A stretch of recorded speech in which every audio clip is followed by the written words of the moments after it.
एक अमीर घर की महिला वंशिका हर दिन अपने पति हरीश के साथ कार में बैठकर शहर की भीड़ भाड़ वाली सड़कों से होकर ऑफिस जाती थी। बाकी लोगों की तरह यह ट्रैफिक उनके लिए आम था, लेकिन रेड सिग्नल पर रुकते ही कुछ ऐसा होता था जो वंशिका के दिल को छू जाता था। जब उनकी गाड़ी ट्रैफिक या सिग्नल पर रुकती तो छोटे छोटे बच्चे उनकी गाड़ी को घेर लेते। कोई सामान बेचता, कोई भीख मांगता, और उन्हीं में से एक था आर्यन। वो 10 से 12 साल का मासूम सा बच्चा था। कभी वो गुब्बारे लेकर दौड़ता हुआ उनकी कार के पास आता, कभी उसके हाथ में किताबें होती तो कभी वो रंग बिरंगे फूल बेचता। उसकी मासूमियत और मीठी बातें वंशिका को बहुत अच्छी लगती थी। एक दिन वो उनकी गाड़ी के पास आकर बोला, आंटी गुब्बारा ले लीजिए, रंग बिरंगे गुब्बारे हैं। वंशिका मुस्कुराई और बोली, मैं इनका क्या करूंगी? आर्यन बोला, आंटी अपने बच्चे को दे देना, आपके बच्चे खुश हो जाएंगे। वंशिका हंसते हुए बोली, अरे मेरे बच्चे नहीं हैं। आर्यन ने मासूमियत से सिर हिलाया और कहा, आंटी ले लो ना, सुबह से एक भी नहीं बिका है। उसकी ये बात वंशिका के दिल में उतर गई। उन्होंने आर्यन से 2 गुब्बारे खरीदे और उनकी कार आगे बढ़ गई। कई दिन बाद फिर से उसी सिग्नल पर वंशिका को आर्यन खड़ा हुआ दिखाई दिया, लेकिन इस बार उसके हाथों में किताबें थी। वंशिका ने मुस्कुराकर पूछा, क्या बात है, आज गुब्बारे नहीं हैं? आर्यन बड़ी मासूमियत से बोला, आंटी गुब्बारे फट जाते हैं जिससे काफी नुकसान हो जाता है। आज आप किताब ले लीजिए, बस 20 रुपए की ही तो है। जरूरत न होने के बावजूद वंशिका ने किताब खरीद ली। धीरे धीरे उन दोनों के बीच एक अजीब सा लगाव पैदा होने लगा और वंशिका को आर्यन बहुत अच्छा लगने लगा। हर बार वहां से गुजरते समय वंशिका उससे कुछ न कुछ खरीद लेती और चुपचाप उसकी हथेली पर पैसे रख देती, जिससे आर्यन के चेहरे पर मुस्कान तैर जाती। उसकी मासूम मुस्कान वंशिका को किसी मरहम की तरह सुकून देती थी। लेकिन अगले दिन जब वंशिका की कार सिग्नल पर रुकी तो अचानक उसकी नजर सड़क किनारे बिखरी हुई किताबों पर पड़ी। उसे तुरंत आर्यन का ख्याल आया। वंशिका बेचैन होकर शीशे के बाहर देखने लगी। उसका दिल जोर जोर धड़क रहा था। तभी कुछ बच्चे भागते हुए उनकी गाड़ी के पास आए और बोले, मैडम आप आर्यन को ढूंढ रही हैं ना? हाँ, कहाँ है वो? उन बच्चों ने कहा, दीदी उसका तो अभी थोड़ी देर पहले एक्सीडेंट हो गया है। वंशिका की सांसें रुक सी गई। ये सब कैसे हुआ? उसकी हालत कैसी है? बच्चा बोला, दीदी एक कार वाला उसे टक्कर मारकर भाग गया। उसका सिर फट गया था। लोग उसे अस्पताल लेकर गए थे, लेकिन हमने लोगों को बातें करते हुए सुना है कि उसका बचना बहुत मुश्किल है। वंशिका के हाथ कांपने लगे। न जाने क्यों उसकी आंखों से आंसू बहने लगे। वंशिका के दिल में एक अजीब सी टीस उठी, लेकिन उसे जरा भी अंदाजा नहीं था कि ये दर्द सिर्फ एक बच्चे का नहीं, बल्कि ये हादसा उनकी जिंदगी की सबसे बड़ी सच्चाई सामने लेकर आने वाला था। एक ऐसा खुलासा जिसे सुनकर वंशिका के बरसों पुराने घाव फिर से ताजा हो जाएंगे, क्योंकि वो मासूम बच्चा आर्यन कोई और नहीं बल्कि उन्हीं का खोया हुआ बेटा था, जिसे पैदा होते ही एक मजबूरी ने उनसे छीन लिया था। वंशिका ने जैसे ही ये सुना कि आर्यन का बचना मुश्किल है, वो घबराई हुई आवाज में बोली, क्या तुम लोग मुझे उसके घर लेकर जा सकते हो? बच्चे तुरंत बोले, हाँ आंटी, वो तो हमारे घर के बिल्कुल पास में ही रहता है। वंशिका ने हरीश की ओर देखा। उसकी आंखों में बेचैनी साफ झलक रही थी। वंशिका ने कहा, हरीश मुझे यहीं उतार दो, मुझे कुछ भी अच्छा नहीं लग रहा है, मुझे उसे देखने जाना ही होगा। हरीश ने गहरी सांस ली और बोला, ठीक है तुम चली जाओ, मुझे तो दुकान खोलनी है, लेकिन जो भी हो मुझे तुरंत फोन करना। हरीश ने उसे वहीं उतार दिया। वंशिका ने एक छोटे बच्चे को साथ लिया। वो ऑटो में बैठी और घबराए दिल के साथ उस गली की तरफ निकल पड़ी जहां आर्यन रहता था। थोड़ी दूर आगे चलकर बच्चे ने ऑटो रुकवाया, लेकिन जैसे ही वंशिका नीचे उतरी तो अचानक उसकी नजर एक बुजुर्ग महिला पर पड़ी। उसे देखते ही वंशिका सन्न रह गई। ये तो वही औरत है। वो उस महिला को बहुत अच्छी तरह जानती थी।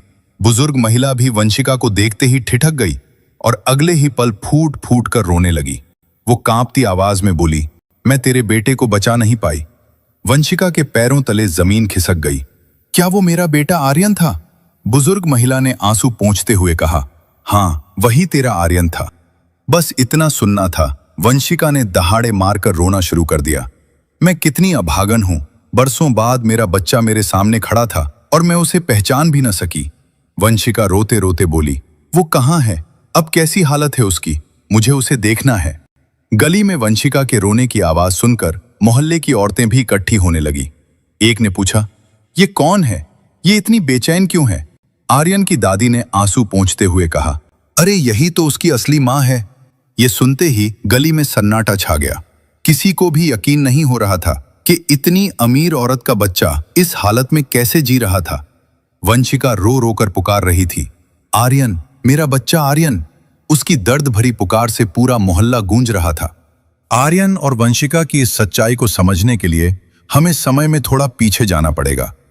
साल 2015 में जब वंशिका सिर्फ 19 साल की थी, तब उसे विजय नाम के लड़के से प्यार हो गया। वो दोनों शादी करना चाहते थे, लेकिन वंशिका का परिवार इस रिश्ते के खिलाफ था। लाख कोशिशों के बाद भी जब घर वाले नहीं माने, तो आखिरकार एक दिन वंशिका ने अजय के साथ भागकर शादी कर ली।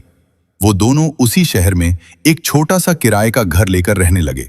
लेकिन वंशिका के इस कदम से उसके परिवार ने वंशिका से हर रिश्ता तोड़ लिया। 1 साल बाद वंशिका ने एक प्यारे से बेटे को जन्म दिया, जिसका नाम उन्होंने आर्यन रखा। उसी दौरान वंशिका को एक ऐसी सच्चाई पता चली जिसने उसकी हंसती खेलती जिंदगी को तबाह कर दिया। किसी ने उसे बताया कि उसका पति अजय एक खतरनाक गैंग से जुड़ा हुआ है। वो पैसों के लिए लोगों को मारने से भी पीछे नहीं हटता था। वंशिका ने उसे बहुत समझाया कि ये रास्ता ठीक नहीं है। जिन लोगों के लिए तुम ये सब करते हो, देखना एक दिन यही लोग तुम्हें भी मरवा देंगे और हमारी जिंदगी तबाह हो जाएगी। वंशिका के समझाने के बाद भी अजय नहीं बदला और फिर वही हुआ जिससे वंशिका हमेशा डरती थी। एक दिन अजय के दुश्मनों ने उसकी जान ले ली। अजय की मौत के बाद वंशिका टूट गई। अब उसके पास ना तो घर था, ना कोई सहारा। वो मायके भी नहीं जा सकती थी। अगर उसके पास कुछ था तो उसका बेटा आर्यन था। अब वंशिका के जीने का आर्यन ही एक सहारा था। लेकिन उसी दौरान वंशिका के माता पिता को भी अजय की मौत की खबर मिल गई थी। वो लोग वंशिका के पास आए और बोले, बेटी, जो हुआ सो हुआ, लेकिन तू अभी जवान है, हम तेरी दूसरी शादी करा देंगे, पर उसके लिए एक शर्त है, तुझे इस बच्चे को भूलना होगा। ये बात सुनकर वंशिका सन्न रह गई। वो हकलाते हुए बोली, मैं अपने बच्चे को कैसे छोड़ दूं? उसके घर वालों ने उसे समझाया कि अगर ये बच्चा तेरे साथ रहेगा तो फिर कौन तुझसे शादी करेगा। इसी दौरान अजय के माता पिता भी वहां पहुंच गए। उन्होंने भी वंशिका को समझाया कि बेटी, तू दूसरी शादी कर ले, आर्यन को तो हम पाल लेंगे, ये हमारा भी तो बच्चा है। बहुत सोचने समझने के बाद नम आंखों से वंशिका ने अपना मासूम आर्यन उसके दादा दादी को सौंप दिया और अपने माता पिता के साथ चली गई। वंशिका के माता पिता ने अपनी बेटी के अतीत को भुलाने के लिए हरीश नाम के लड़के से उसका रिश्ता तय कर दिया। लड़का अच्छा और संस्कारी था, इसलिए कुछ मुलाकातों और बातचीत के बाद परिवार वालों ने हरीश और वंशिका का रिश्ता तय कर दिया। लेकिन इस रिश्ते की नींव एक बहुत बड़ी सच्चाई को छिपा कर रखी गई थी। हरीश से वंशिका का अतीत छिपाया गया। उसे बताया गया था कि वंशिका अविवाहित है। कुछ दिनों बाद उन दोनों की धूमधाम से शादी हो गई। शादी के बाद वंशिका मुंबई आ गई। हरीश मुंबई में ही रहता था। वंशिका की सुंदरता और उसकी शालीनता से वो इतना प्रभावित हुआ था कि शादी के बाद वो हर किसी से यही कहता था, मैंने दुनिया की सबसे अच्छी लड़की से शादी की है। हरीश की हिल रोड मार्केट में मोबाइल की बड़ी दुकान थी, जिसे चलाने के लिए कर्मचारी रखे हुए थे। उसका काम इतना अच्छा चलता था कि घर में कभी पैसों की कमी महसूस नहीं होती थी। धीरे धीरे वंशिका भी दुकान पर उसका हाथ बटाने लगी। वो दोनों साथ में काम करते, एक साथ बैठकर चाय पीते। वंशिका हरीश के साथ हंसी खुशी जिंदगी गुजार रही थी। लेकिन किस्मत का खेल देखिए, जब वंशिका की दुनिया संभल ही रही थी, तभी अचानक उसके छोड़े हुए बच्चे आर्यन की जिंदगी में फिर से तूफान आ गया। उन दिनों आर्यन के दादा का अचानक देहांत हो गया। उनके जाते ही घर के हालात खराब होने लगे। आर्यन की चाची रोज झगड़ा करने लगी और ताने मारने लगी कि इस बच्चे की माँ तो इसे छोड़कर भाग गई है, अब हम ही क्यों पालें? इसे अनाथ आश्रम दे दो, कुछ तो बोझ कम होगा। लेकिन आर्यन की दादी किसी चट्टान की तरह अडिग थी। वो कहती थी, ये तो मेरा अजय है, ये मेरे बेटे की आखिरी निशानी है, मैं इसे कहीं नहीं जाने दूंगी। आर्यन को लेकर रोज रोज झगड़ा होने लगा। एक दिन आर्यन की बड़ी बुआ वहां आई। उन्होंने देखा परिवार में हर तरफ तनाव ही तनाव है।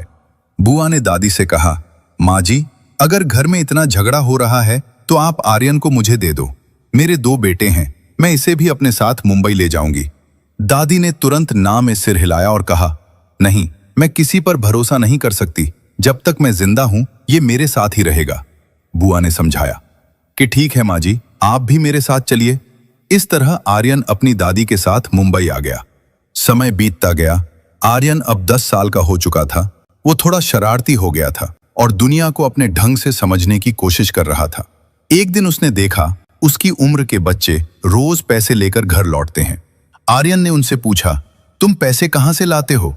बच्चों ने हंसते हुए कहा, हम मुंबई की सड़कों पर रेड सिग्नल से गुजरने वाली गाड़ियों के पास जाते हैं और लोगों से मांग लेते हैं। आर्यन के मन में भी पैसे कमाने की इच्छा हुई। वो बोला, कल मैं भी तुम्हारे साथ चलूंगा। लेकिन उसकी दादी ने उसे सख्ती से मना कर दिया कि बेटा, भीख मांगना बहुत बुरी बात है। आर्यन ने नटखट मुस्कान के साथ कहा, दादी, मैं भीख थोड़े ही मांगूंगा, मैं तो गुब्बारे बेचूंगा। दादी चाह कर भी उसे रोक न सकी और यूं आर्यन ने कुछ गुब्बारे खरीदे और रेड सिग्नल पर बेचने जाने लगा। कभी फूल, कभी गुब्बारे, कभी किताबें, जो भी उसे सही लगता वो उसी को बेच देता। लेकिन उसी दौरान अनजानी राहों से उसकी असली मां वंशिका उसकी जिंदगी में आ चुकी थी। वो दोनों रोज एक दूसरे के सामने होते थे। वंशिका के दिल में उसे देखते ही ममता उमड़ पड़ती थी, लेकिन वो इसे इत्तेफाक समझती रही। वो दोनों पास होकर भी एक दूसरे से अनजान थे। वंशिका मन ही मन अपने बेटे को हर रोज याद करती थी, लेकिन उसके माता पिता ने उसे सख्ती से मना कर रखा था कि कभी गलती से भी आर्यन का नाम मत लेना, क्योंकि अगर किसी को पता चल गया तो तेरी जिंदगी खराब हो जाएगी। इसलिए वो चुप रहती थी, अपने आंसुओं को छुपाती थी, और अगर वो कभी मायके जाती तो बस उसे इतना ही पता चलता था कि आर्यन अपनी बुआ के साथ मुंबई चला गया है। कितना अजीब इत्तेफाक था। माँ और बेटा एक ही शहर में थे, एक ही सड़क पर खड़े थे और एक दूसरे के साथ बातें भी करते थे, लेकिन यादें बहुत धुंधली हो चुकी थी। वंशिका ने कई बार उससे नाम पूछा था, उसके घर वालों के बारे में भी पूछा था, और आर्यन ने उसे बताया था कि मैं अपनी दादी के साथ रहता हूं, मगर वो ये नहीं जानती थी कि ये दादी वही हैं जिन्होंने उसके बेटे को पाल पोस कर बड़ा किया था। लेकिन आज वंशिका जब आर्यन को तलाश करते हुए उसके घर पहुंची और दादी को सामने खड़े देखा तो उसकी आंखें खुली की खुली रह गई और बरसों पुरानी यादें फिर से ताजा हो गईं। उसके दिल में ममता की टीस उठी। क्या सच में वो मेरा बेटा आर्यन था? दादी ने कांपती आवाज में कहा, हाँ बेटी, यही तेरा आर्यन है, लेकिन आज उसका एक्सीडेंट हो गया है। वंशिका चीख पड़ी, कहाँ है वो? मुझे अभी उसे देखने जाना है। दादी ने बताया कि उसे अस्पताल लेकर गए हैं। उसकी बुआ भी उसकी हालत के बारे में कुछ नहीं जानती। उन्हें बस इतना ही पता चला था कि उसे बहुत गंभीर चोटें आई हैं। पास खड़ी औरतों में से एक ने उसका हाथ पकड़ा और बोली, चल बहन, हम तुझे अस्पताल लेकर चलते हैं। वंशिका तुरंत उनके साथ चल पड़ी। जैसे ही वंशिका अस्पताल पहुंची तो आर्यन की बुआ उसे देखते ही फूट फूट कर रोने लगी। उन्होंने बताया, डॉक्टर कह रहे हैं कि आर्यन के बचने की उम्मीद बहुत कम है। वंशिका कांपती हुई आवाज में बोली, ऐसा मत कहिए, दुआ कीजिए कि वो मुझे छोड़कर ना जाए। इसी तरह 6 घंटे बीत गए। वंशिका को हर मिनट किसी पहाड़ की तरह भारी लग रहा था। आईसीयू का दरवाजा बंद था। अंदर आर्यन जिंदगी के लिए जंग लड़ रहा था। इसी बीच वंशिका का फोन लगातार बज रहा था। उसका पति हरीश काफी देर से फोन कर रहा था।